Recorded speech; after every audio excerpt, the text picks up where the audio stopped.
warahmatullahi wabarakatuh. Perkenalkan, nama saya Rizky Ramadhani dari jurusan Manajemen. Kali ini saya akan mewawancarai salah satu narasumber kami yang akan membahas tentang toleransi beragama dalam masyarakat multikultural. Sebentar, boleh nanya-nanya sebentar? Iya boleh. Dengan nama siapa? Saya Rizal Nurhali. Ya. Langsung saja ke pertanyaannya, Pak. Ya. Pertanyaan pertama itu, menurut Bapak sendiri, apa pentingnya toleransi beragama dalam masyarakat multikultural? Sangat penting ya toleransi antar beragama di masyarakat multikultural, pertama karena dengan adanya toleransi sehingga meminimalisir dampak terburuk apabila terjadi konflik antar umat beragama. Jadi sangat penting gitu ya, untuk menyelesaikan konflik dan juga saling menghargai perbedaan keyakinan masing-masing berdasarkan juga perbedaan suku, budaya, adat istiadat, ya seperti itu. Jadi sangat penting. Iya. Oke, lanjut saja ke pertanyaan kedua. Menurut Bapak sendiri, ada nggak sih contoh nyata toleransi beragama yang pernah Bapak lihat? Ya. Kalau saya tinggal di Jakarta ya, walaupun domisili kerja di Depok, tapi tinggal di Jakarta. Salah satu yang kemarin tuh baru diresmikan adalah terowongan antara penghubung Masjid Istiqlal dengan Gereja Katedral.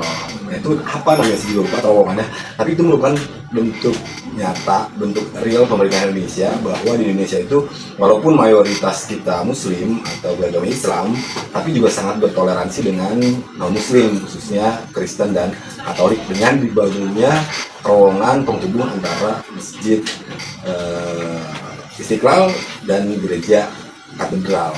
Seperti itu mungkin bentuk nyata toleransi seperti itu. Secara agama itu, ada nggak sih menurut Bapak itu peran pendidikan dalam mendorong toleransi beragama? Oh perlu, sangat berperan sekali, terutama di sini kan kita di SMK ya, dari mulai kelas 10 sudah ditanamkan nilai-nilai toleransi antar umat beragama. Misalnya saja kalau ada kegiatan-kegiatan hari besar keagamaan, tentu kan libur. Tapi yang libur itu misalnya Idul Adha, Idul Fitri, yang libur kan harusnya untuk hanya umat Islam, tapi ya semuanya juga ikut libur gitu. Pun begitu dengan misalnya ada hari besar di umat Kristen seperti Natal, di umat Muslim pun libur karena kita menghargai dan toleransi kegiatan mereka dalam merayakan hari besar keagamaan. Gitu. Selanjutnya pertanyaan terakhir itu, bagaimana sih cara menangani konflik yang muncul karena perbedaan agama? Nah, menangani konflik yang muncul karena perbedaan, pertama kita memanggil pihak-pihak yang berkonflik. Sejauh ini ya, kalau lingkungan saya di lingkungan sekolah maupun di masyarakat yang pernah saya tahu, memanggil pihak-pihak yang berkonflik dan memberikan arahan, memberikan pandangan bahwa setiap agama itu ya menurut keyakinannya pasti punya kelebihannya masing-masing, dan kita juga tidak boleh menganggap bahwa agama kita adalah agama yang paling benar, walaupun pada kenyataannya memang Islam. Kalau kita Muslim ya berarti Islam yang benar, tapi orang Kristiani ya mereka yang benar. Nah, jadi cara untuk meminimalisir konflik adalah dengan memanggil kedua belah pihak, terutama juga dengan ada tokoh-tokoh agama. Kalau di Islam itu ada ustadz, kiai, haji, dan kalau mungkin di agama Kristen itu ada pastor, pendeta. Kita panggil, kita selesaikan secara bermusyawarah, karena memang asas negara kita itu bermusyawarah dan mufakat untuk menyelesaikan masalah. Mungkin itu. Nah, menurut dari pertanyaan ini, ada nggak sih kesimpulan dari Bapak sendiri? Kesimpulan? Ya, kesimpulannya dari saya sendiri tentang toleransi itu sangat penting. Jadi sejak mulai pendidikan anak usia dini, bukan hanya tunas menengah atau perguruan tinggi, tapi dari sejak usia dini itu harus ditanamkan nilai-nilai toleransi antar umat beragama. Karena sekali lagi negara kita itu bukan negara Islam, tapi negara demokrasi yang menganggap bahwa seluruh agama yang diakui oleh pemerintah punya hak dan kewajiban yang sama. Jadi wajib dan penting penilaian toleransi di masa sejak dini seperti itu, dari mulai sekolah dasar, menengah sampai perguruan tinggi itu wajib ditanamkan nilai-nilai toleransi agar tidak terjadi konflik yang pernah terjadi waktu itu, dan mudah-mudahan tidak pernah terjadi lagi di Indonesia konflik antar umat beragama. Perkenalkan, saya Rahma Sari dari mahasiswa Jakarta Global University. Sebelumnya maaf mengganggu waktunya Kak. Di sini saya akan mencari Kakak, apakah akan bersedia? Iya. Untuk topiknya yang kita akan bahas tentang toleransi beragama dalam masyarakat multikultural. Boleh tahu kakaknya profesinya apa nih? Saya di sini sebagai pengajar atau guru di psikologi. Ngajar guys. Oke, kita langsung aja ke pertanyaannya. Di sini ada 4 pertanyaan. Yang pertama, apa pentingnya toleransi beragama dalam masyarakat multikultural? Oke, jadi yang perlu kita ketahui bersama juga, kita hidup di Indonesia ya, di mana masyarakatnya banyak terdiri dari berbagai macam suku, berbagai macam ras, berbagai macam agama. Nah, di mana toleransi ini sangat penting untuk dimiliki satu sama lain. Karena apa? Karena setiap orang yang tinggal di satu wilayah itu tidak mungkin dia satu golongan tertentu, itu kan mungkin. Pertama. Terus yang kedua juga, sebagai masyarakat multikultural, kita harus menjaga toleransi itu untuk kenyamanan kita sebagai masyarakat, di mana kita bisa nyaman dalam beragama, bisa nyaman dalam melakukan ibadah. Nah, itu pentingnya kita menjaga toleransi sebagai masyarakat. Lanjut ke pertanyaan kedua, apa contoh nyata toleransi beragama yang pernah kakak lihat? Toleransi beragama sebenarnya bisa kita bertoleransi antar umat beragama ataupun sesama agama. Misal kayak kita lagi beribadah puasa. Nah, sesama umat Islam mungkin setiap umat Islam ada yang berpuasa, ada yang enggak. Misalnya di bulan Ramadan, anak ataupun cewek kalau kita, dia pasti akan mengalami haid, jadi nggak mungkin satu bulan full berpuasa. Nah, di mana saat Rana tidak berpuasa itu sebenarnya Rana bisa melakukan toleransi terhadap ke yang berpuasa. Begitu juga sebaliknya, yang berpuasa pun harus melakukan toleransi kepada yang nggak berpuasa. Di mana kalau yang nggak berpuasa itu kalau bisa ya makannya jangan di depan orang yang berpuasa, gitu. Makan atau minum. Begitu sebaliknya, yang puasa ketika melihat orang makan atau minum ya udah biasa aja gitu, jangan terlalu kayak gimana, itu kan sama aja kita gimana gitu ya. Maksudnya ya udah biasa aja, biarin aja gitu. Nah, terus kalau misalnya contoh antar umat beragama, ini pernah saya alami karena dulu di SMP maupun SD saya punya banyak teman berbeda agama, ada Kristen, ada yang Katolik, bahkan ada yang Hindu. Dimana ketika mereka di hari besarnya dan kebetulan kita lagi ada acara gitu, terus kita ngajakin mereka di acara pas hari besarnya gitu, kayak kita ngajak main dia lagi Natalan, dia nggak bisa menghadiri acara tersebut. Nah, kita ya udah, oh iya kita menghormati dia sebagai umat yang beragama, oh ya udah kita hormati kita. Atau mungkin contohnya ketika dia sedang melakukan ibadah hari raya Natal, sebenarnya ya udah dia melakukan ibadah di gereja selama tidak mengganggu kita, ya udah kita biarkan saja mereka melakukan ibadahnya. Begitupun kita, ketika kita melakukan ibadah, kita jangan sampai mengganggu umat mereka. Kayak gitu aja sih. Jadi lebih ke sama-sama menjaga toleransi. Karena sering saya ada hal tersebut. Nah, untuk agama di Indonesia kan ini banyak ya. Untuk pendapat kakak sendiri nih, bagaimana cara menangani konflik yang muncul karena perbedaan agama tersebut? Kalau menangani konflik kan sebenarnya diawali dari penyebabnya gitu.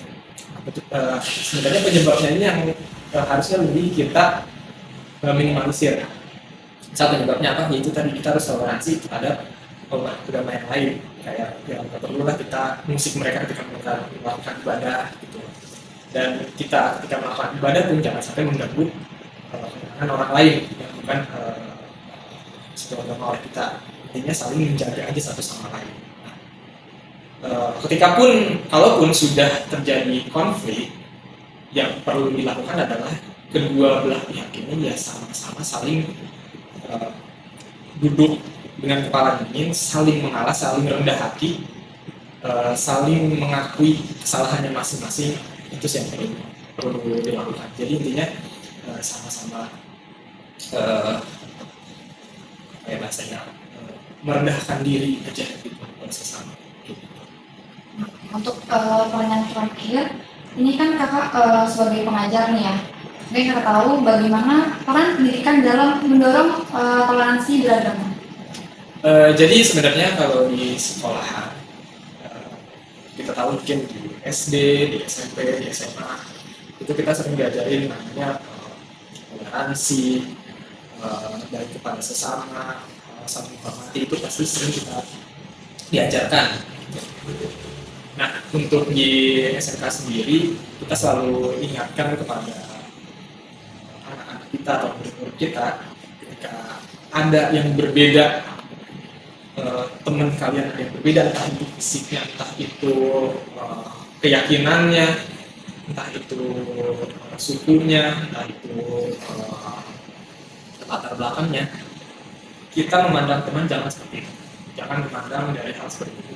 Kita memandang dari baik atau tidaknya dia dalam berperilaku. Jangan sih. Ini sih Kak, maaf mau tanya terkait perkenalan, nama aku Yasa Ramadhani dari jurusan manajemen. Jadi aku nih sekarang lagi ada tugas mata kuliah agama dan Pancasila, dan jadi kita mau wawancari orang-orang. Nah, kira-kira kakak mau nggak kita wawancari untuk tugas mata kuliah kami? Boleh ya? Tapi tentang mengenai apa? Materinya tentang toleransi agama dalam multikultural gitu Kak. Oke. Jadi kita ada 3 pertanyaan di sini ya Kak yang mungkin akan kita berikan. Nih, menurut kakak pentingnya toleransi beragama dalam masyarakat multikultural itu seperti apa sih Kak pentingnya Kak? Pentingnya itu kan multikultural sendiri kan itu kan dia sebagai pandangan di kehidupan dunia nyata kan. Ya. Nah, misalnya kita mentoleransi beragama kan tentang agama. Nah, misalnya agama Islam yang di Palestina, kita kan harus mentoleransi dulu kan itu ya. Nah, dalam Pancasila juga ada dalam kesatuan Bhinneka Tunggal Ika, ya kan? Bhinneka Tunggal Ika sendiri juga kan dia ada kayak buat tentang agama, bukan agama Islam aja, Kristen, Hindu segala macam. Nah, dalam beragama ini kalau bisa multikultural itu kan dia mencakup semua itu. Nah, penjelasan dari sini kita harus membangun kesatuan biar toleransi beragama ini dia lebih mencakup luas gitu. Nah, mencakup luasnya sendiri itu apa ya? Dia termasuk mencakup dunia lah ya. Dunia tentang beragama, toleransi agama, toleransi segala macam. Di Palestina ini yang menjadi satu pacuan ini. Kita itu tidak boleh adanya rasisme, gitu kan. Nah, rasisme sendiri ini kita harus hilangkan. Kita tidak boleh saling menghina agama. Oh, agama ini misalnya gitu kan. Agama kita mah begini. Kita itu harus saling menjaga biar dunia ini kita aman, sejahtera gitu. Sesuai apa yang ada di Pancasila. Ya Kak ya. Lalu pertanyaan yang kedua yaitu bagaimana cara kita menangani konflik yang muncul nih Kak karena perbedaan agama. Karena kan kalau kita ambil contohnya di Indonesia ini kan agama yang resmi kita kan ada 5. Dan kadang tuh kayak agama kita dengan agama itu banyak terpecah belah nih Kak. Kayak misalnya tiba-tiba ada rasisme, tiba-tiba ada teroris, Zionisme kan banyak banget ya di negara kita ya Kak. Menurut Kakak tanggapannya gimana sih untuk menangani hal tersebut gitu Kak? Nah, tanggapannya itu kita harus saling bersatu. Misalnya kita beragama Islam, teman kita itu beragama Kristen. Nah, itu kita tidak boleh memusuhi dia. Nah, itu sama aja kita itu mencakup rasisme kan. Nah, kita tidak boleh saling menghina. Kita itu saling merangkul, semuanya itu sama gitu. Kita misalnya ada orang Kristen pengen masuk ke masjid, itu dibolehkan. Kita masuk ke gereja itu dibolehkan. Jangan ada saling rasisme. Kita saling menghormati aja, menghormati sesama agama kita gitu. Apa yang kita percaya, apa yang mereka percaya, itu segala macam itu kita harus saling menghormati. Jadi dalam konflik ini tidak ada yang namanya rasisme gitu. Lalu pertanyaan terakhir itu peran pendidikan dalam mendorong toleransi beragama.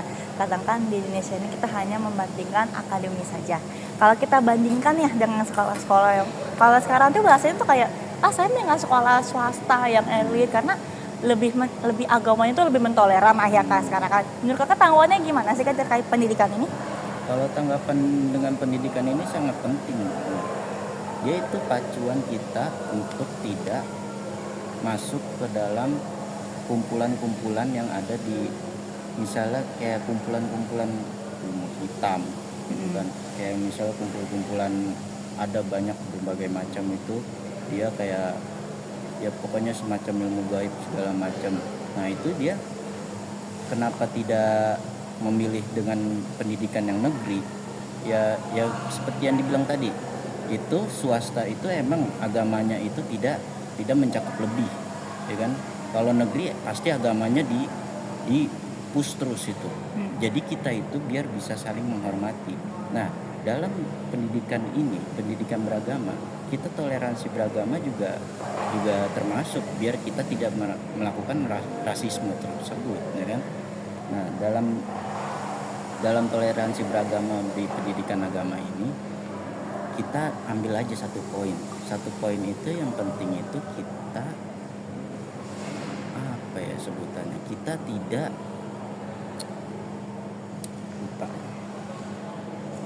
termasuk dalam golongan tersebut gitu. Misalnya kita melihat Rusia melihat yang sedang menjajah Palestina. Nah, itu kan termasuk rasisme. Ya kan? Nah, itu pendidikan agamanya itu gimana? Padahal Palestina ini kan kita Palestina aja saling menghormati. Apa yang ada di Palestina itu tidak Islam doang. Itu ada berbagai macam agama. Ya, yang seperti disebutkan ada 5 agama. Jadi kita itu harus saling merangkul. Ya mungkin itu tanggapan Kakak ya terkait topik yang mata kuliah saya sampaikan nanti. Sebelumnya terima kasih banyak Kakak. Dengan nama siapa? Sani. Nama siapa? Maaf. Sani. Semester berapa Kakak? Alumni. Alumni. Ya. Terima kasih banyak Kakak atas kesempatannya untuk diwawancarakan. Saya Sarah Wadini pamit Kakak ya. Terima kasih Kak.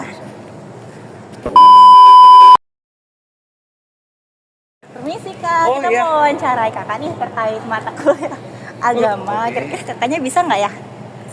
Bisa apa tuh? Bisa untuk wawancara, kita wawancarai gitu Kak. Oke. Kita ini sekarang temanya kan toleransi beragama dalam multikultural ya Kak ya. Sebelumnya Kakak dengan namanya siapa Kak? Saya Ahmad. Dari jurusan apa? Dari jurusan Teknik Informatika semester 3. Semester 3. Oke. Kita langsung ke pertanyaannya aja langsung boleh ya Kak? Oke. Pertanyaan pertama yaitu pentingnya toleransi beragama dalam masyarakat multikultural.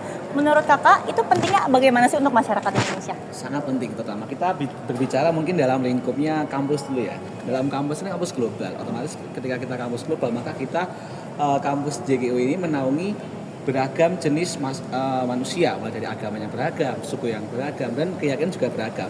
Oleh karena itu toleransi di antara kita semua sangat penting. Karena apa? Ketika terjadi kubu-kubuan atau terjadi perpecahan yang menjunjung tinggi keyakinan masing-masing, itu akan membuat instansi itu akan terpecah belah, dan itu akan membuat kemunduran juga, bukan hanya instansinya tapi per kepalanya yang ada di dalam situ. Sekarang kita ada 3 pertanyaan, nah, kita izin mengajukan lagi. Menurut Kakak bagaimana sih cara menangani konflik yang muncul karena perbedaan agama? Terutamanya di Indonesia ini kan sering banget nih konflik karena agama ya, antar agama jadi dipecah seperti itu. Oke. Sebenarnya konflik itu ditimbulkan karena minimnya rasa empati dan toleransi antar sesama. Nah itu kita sebenarnya ada 2 cara, ada 2 poin. Yang pertama kita menanamkan nilai-nilai toleransi itu sejak dari bibitnya, jadi sejak mereka masih kecil lama toleransi. Nah, untuk kedua penanggulangan untuk mereka yang telah terjadi atau telah dewasa dan punya pendirian masing-masing itu kita perlu mengadakan namanya itu audiensi. Jadi kita dari untuk ada 2 problem solving nih untuk mereka yang kecil yang masih muda-muda nih kayak kita tuh kita tanamkan nilai-nilai keagamaan, nilai-nilai toleransi yang mana kedepannya mereka tidak akan terulang hal yang sama lagi. Nah, untuk mereka yang udah dewasa atau yang orang-orang yang berkonflik ini, kita perlu namanya audiensi, kita musyawarahkan, diskusikan apa sih masalah kita, cari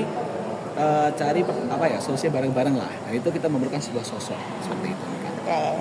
Dan yang terakhir itu bagaimana peran pendidikan dalam mendorong toleransi beragama? Karena seperti kita ketahui itu di Indonesia kan beragam nih dan banyak kan tuh kalau misalkan bahasanya sekarang itu kadang-kadang sekolah swasta itu tuh lebih mentoleran ya agamanya, terutama kan, terutama mungkin sekolah-sekolah swasta yang lebih elit dan karena kan mereka kadang-kadang menyediakan 5 agama langsung ya, terutama di Indonesia yang resmi. Menurut kakak tanggapannya seperti apa terkait pendidikan tersebut?